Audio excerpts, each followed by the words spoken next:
Hello guys, कैसे हैं आप सभी का अपने यूट्यूब चैनल में आप सभी का स्वागत है। पीजीडीसीए सेकेंड सेमेस्टर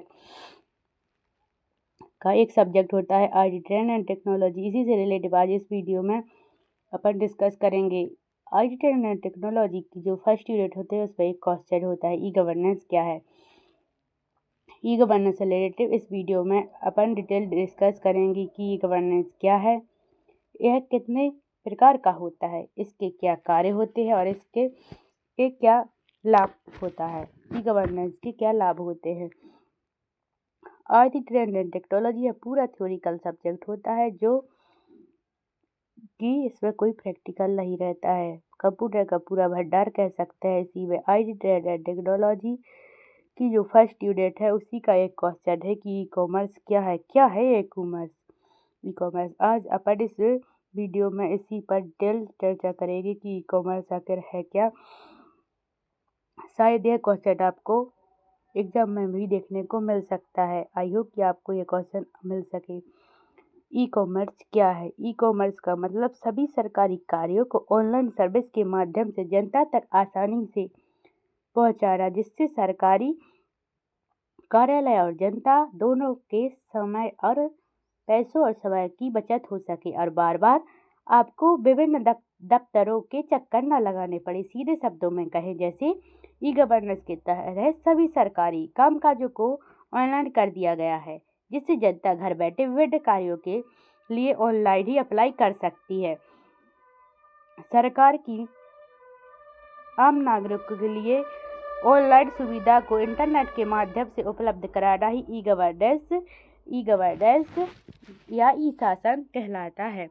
इसके अंतर्गत शासकीय सेवा और सूचनाओं को ऑनलाइन माध्यम होती है और सूचनाएं ऑनलाइन उपलब्ध होती हैं। भारत सरकार ने इलेक्ट्रॉनिक विभाग की स्थापना यानी कब यह स्थापित किया गया? 1970 में की थी और 1977 में नेशनल इंफॉर्मेटिक्स सेंटर की स्थापना ई शासन की दिशा में पहला कदम था। आज भारत सरकार और लगभग सभी प्रमुख हिंदी भाषा राज्यों की सरकार आम जनता के लिए पहला सुविधा इंटरनेट के माध्यम से उपलब्ध करा रही है।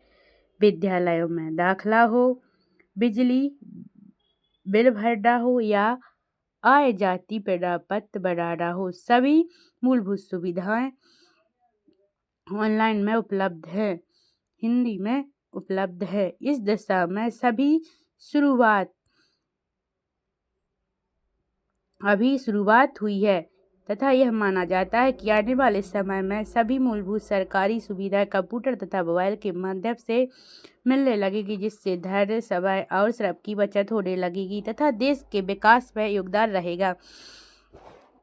ई गवर्नेंस के अंतर्गत आने वाले कार्य मतलब इसके अंतर्गत कौन कौन से कार्य होते हैं, जैसे बैंक से रिलेटिव, जीएसटी, बिजली बिल, पानी रिचार्ज वगैरह, आधार कार्ड, राशन कार्ड, पासपोर्ट, जाति प्रमाण पत्र आदि इत्यादि वर्क होते हैं। आप इस वीडियो को इसे डिटेल में आप पढ़ सकते हैं। इस वीडियो को या तो रोक के पढ़ ले या रोक कर पढ़ सकते हैं। टाइप्स ऑफ ई गवर्नेंस मतलब गवर्नेंस कितने प्रकार के होते हैं, मतलब यह कितने प्रकार के होते हैं। ई गवर्नेंस 4 प्रकार की होती है, जो चारों एक अलग प्रणाली पर कार्य श्रृंखला होती है, जिससे के तहत कार्य करती है, जिसमें एक पूरा सिस्टम बना होता है जो उद्देश्य प्राप्ति के लिए मदद करता है। इसे कुछ इस प्रकार से होते हैं, जो 4 प्रकार के होते हैं। नंबर 1 जो होता है G2G, number 2 G2C, number 3 G2B और नंबर 4 G2E। यह सब ई गवर्नेंस के टाइप्स है। नंबर 1 G2G गवर्नमेंट टू गवर्नमेंट यानी G2G यानी सरकार से सरकार तक सूचना और सेवाओं का आदान प्रदान सरकार की परिधि में होना G2G इंटरेक्शन कहा जाता है। यह विभिन्न सरकार संस्था और राष्ट्रीय, राज्य और स्थानीय सरकारी संस्थाओं के बीच और इकाई के विभिन्न स्तरों के बीच कार्य करता है। G2C गवर्नमेंट टू सिटीजन यानी सरकार से नागरिक या सरकार और आम जनता के बीच बातचीत को G2G कहते हैं। यह एक प्रक्रिया सरकार और नागरिकों के बीच स्थापित की गई है जिस पर नागरिक विभिन्न प्रकार के सार्वजनिक सेवाओं तक पहुंच सके। Number 3 G2B government to business. G2B यानी सरकार से व्यवसाय। इनमें ई गवर्नेंस बिजनेस क्लास को सरकार के साथ सहज तरीके से बातचीत करने में मदद करना। इसका उद्देश्य व्यापार के माहौल में और सरकार के साथ बातचीत करके समय पारदर्शिता स्थापित करना। G2E यानी सरकार से कर्मचारी और किसी भी देश की सरकार सबसे बड़ी नियोक्ता है और यह नियम आधार पर कर्मचारियों के साथ कार्य करती है। यह सरकार और कर्मचारियों के बीच कुशलता और तेजी से संपर्क बनाने में मदद करता है, साथ ही उनके लाभों को बढ़ाकर उन्हें संतुष्ट स्तर तक पहुंचाने में मदद करता है।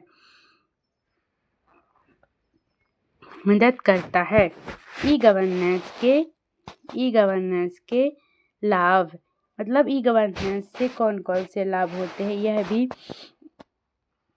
आप सभी को बताएंगे कि इससे रिलेटिव कौन कौन से लाभ होते हैं। ई गवर्नेंस शासन में सुविधा है और सूचनाओं और संचार प्रौद्योगिकी के साथ उपयोग द्वारा सक्षम है। ई गवर्नेंस के सभी नागरिकों के लिए सूचना और उत्कृष्ट सूचनाओं की बेहतर पहुंच बनाता है। यह सरकार को सरल, दक्षता और जवाबी भी देता है। इस वीडियो को आप रोक कर भी पढ़ सकते हैं और आप जहां भी कोई डाउट हो तो मुझे प्लीज़ कमेंट सेक्शन में टाइप कीजिएगा। आई होप कि मैं आप सभी का आंसर का रिप्लाई ज़रूर दूंगी। और नेक्स्ट किस टॉपिक पर वीडियो चाहिए हो, PGDCA से रिलेटिव जो भी क्वेश्चन हो, आप मेरी कमेंट सेक्शन में पूछ सकते हैं। और वीडियो कैसा लगा ये आप प्लीज़ कमेंट सेक्शन में बताएं। मैंने चैनल को लाइक एंड सब्सक्राइब ज़रूर कीजिएगा और मेरे टेलीग्राम चैनल को ज्वाइन कर लीजिएगा। जो इससे रिलेटिव जो भी PDF डलेगी वो टेलीग्राम चैनल पर आप सभी को मिल जाएंगी। धन्यवाद।